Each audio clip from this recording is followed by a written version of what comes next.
Ahojte priatelia, toto je úplne prvé video na Cookovery. Vylosovali sme si kuracie mäso na hrybovej omáčke, takže ideme si ho pripraviť. Rozhodli sme sa, že z toho urobíme aj video, možno pre ľudí, ktorí rozmýšľajú nad kúpou takéhoto prístroja. No a pokiaľ sa vám to bude páčiť, dajte vedieť a urobíme si aj ďalšie recepty. Ahojte kamaráti, takže ako ste asi postrehli, zadovážil som vám domov taký vianočný darček. Je to tento zázračný stroj a musím vám povedať, že v živote som s ním nerobil a sú aj nejaké takéto kuchárske finty, ktoré napríklad moja žena tým, že je vynikajúca kuchárka, naozaj varí dokonale, tak dneska si ju prizvem, aby tak nejako poprvýkrát dohliadala. Zapneme si prístroj.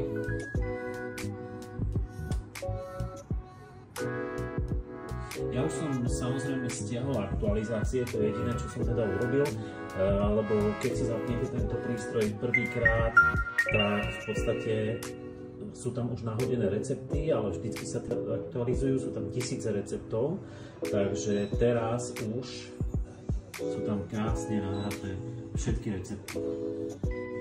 A ich tam naozaj strašne veľa, takže ideme na to. No tak poďme sa na to pozrieť. Tuto sú na displeji všetky recepty. V podstate je tam niekoľko tisíc receptov a my si teraz vyberieme ten náš recept. Buď to priamo z menu, alebo to môžeme, je to prepojené s mobilom, stroj je na Wi-Fi, je to trvale prepojené s Wi-Fi-nou, stiahujú si to vždy aktuálne recepty a všetky aktualizácie. Takže teraz Noemi pekne na mobile stlačí recept a rovno sa mi to objavilo tuto. Automaticky môžeme začať, ideme si robiť kuracie mäso na hrybovej omáčke, takže stlačíme, máme tu také rýchle informácie, nakoľko je to porcií, ako dlho sa to bude robiť a tak ďalej a ideme ďalej. Štart, ste si istí, že chcete začať? Áno, odvážte si 800 g kuracích prs, máme tu váhu zároveň, takže si resetujeme váhu a ideme odvážiť kuracie prsia, to sme ale my urobili.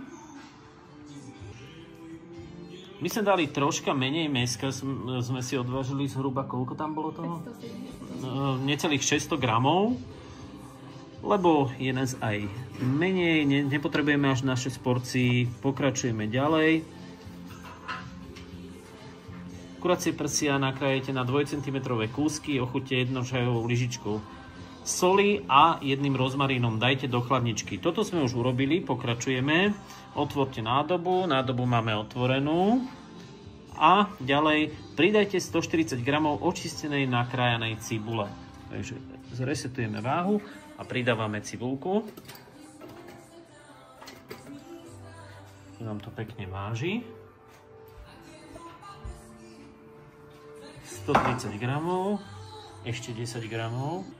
Dobre, ale tým, že máme menej mäska, tak dáme 130 g. Ideme ďalej, pokračovať. Uzatvorte nádobu s vekom a odmerkou. Takže uzatvoríme si nádobu. Dobre, dal som tam veko, to veko je zároveň z druhej strany aj odmerka, takže veľmi šikovné. Tak. Dáme pokračovať. Automaticky nám nastavilo všetko, sekajte 8 sekúnd pri rýchlosti 10. Stlačam štart.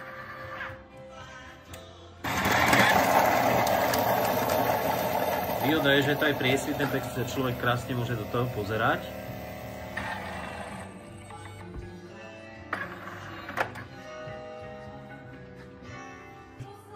Dávame pokračovať, otvorte nádobu. Nádoba otvorená. Strany nádoby zhrňte špachtlou a vložte metličku.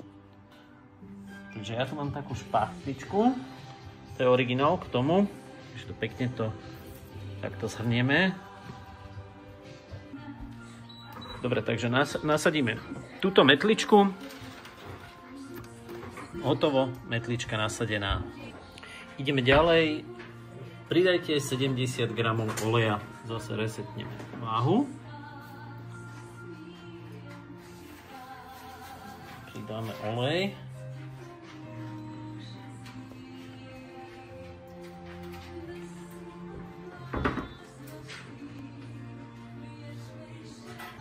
Dobre, takže máme naliaté 70 gramov oleja. A ideme ďalej pokračovať. Pridajte 60 gramov bujónu. Teraz píše, dali sme tam ten bujón, na dobu uzatvorte vekom bez odmerky. To znamená, tú odmerku dáme preč, aby sa to mohlo zrejme vyparovať. Pokračovať. A smažte 6 minút pri teplote 105 stupňov a rýchlosti 1. Takže prístroj nám všetko nastavil a dávame štart.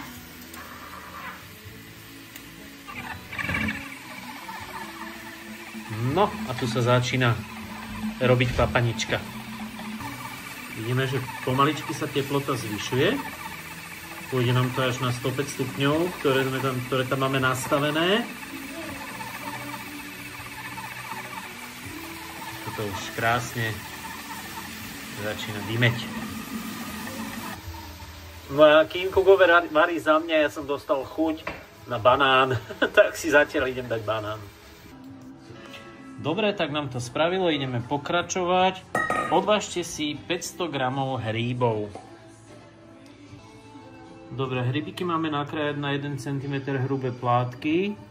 Smažte na veľmi horúcej panvici s 2 polievkovými lyžicami masla, kým sa voda neodparí a hríby nebudú mať zlatohnedú farbu. OK, čiže toto sme si my urobili. Áno, vybrali sme si recept, kde aj pomimo Kukoveru si môžeme niečo ako pripraviť. Veľa jedál je tam taký, že všetko sa robí len v tom Kukoveri, ale naozaj, že dať na veľmi horúcu pánvicu s lyžicou masla, to zvládne úplne každý. Dobre, dám pokračovať. Otvorte nádobu. A keď otvorím nádobu, nalejte do nej 600 g vody a pridajte usmažené hríby. Tak dáme 600. Ježiš. No, aj Ježiš prišiel. Dobre, takže zatvorte nádobu vekom a odmerkou.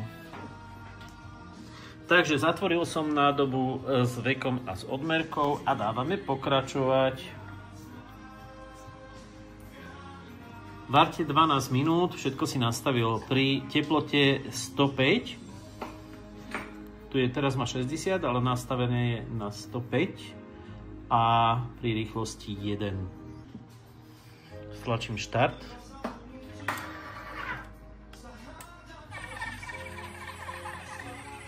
No a už sa to robí. Takže medzi tým, jak za mňa varilo, miešalo, dusilo a čokoľvek robilo, keďže som to nemusel robiť ja, tak ja som si zatiaľ urobil 5 lekcií angličtiny, čo si robím na Duolingu, takže zatiaľ som mal pohodičku. No a teraz píše, otvorte nádobu.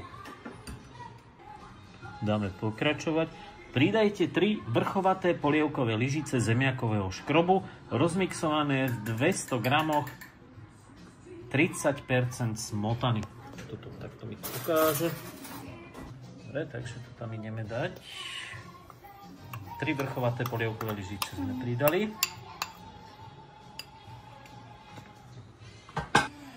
Ideme ďalej. Pokračovať.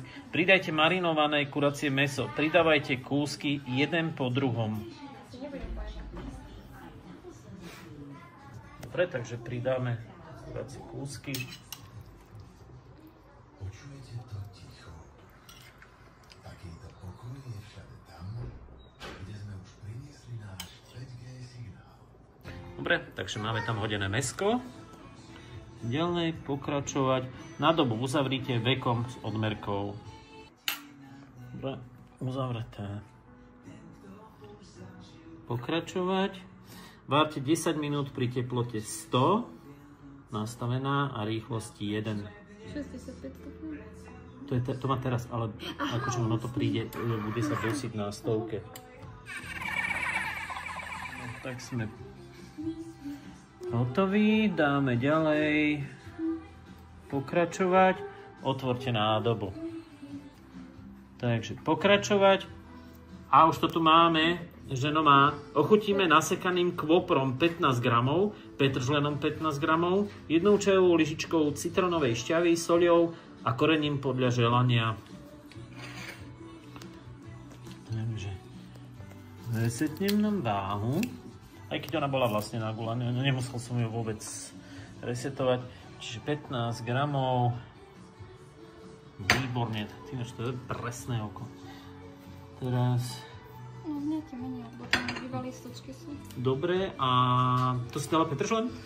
A ešte dáme jednu čajovú lyžičku citronovej šťavy. Dobre, takže všetko sme tam dali. Ďalej dáme pokračovať. Na dobu uzavrite vekom s odmerkou. Dáme pokračovať. Mix 30 sekúnd pri rýchlosti 1. Dobre, ideme ďalej, pokračovať. Kuracie mäso podávame teplé, najlepšie so zemiakmi, cestovinou alebo kneľou. Pokračovať. A máme hotovo. Čo sme ešte my urobili, priatelia, tým, že my máme rádi kôpor, aj petržlen a takto, tak my sme to ešte posekali a raz nechali zamiešať, aby to bolo pekne takto akože vnútri. Ono to podľa tohto receptu malo urobiť iba nejakú chuť, ale my sme si to pekne posekali a nech to poriadne zakvopruje v chuťových pohárikoch. Tak si to ideme naložiť a dám vedieť, ako to chutí. No, kamaráti, takže toto je hotové jedlo. Idem to teda vyskúšať. Je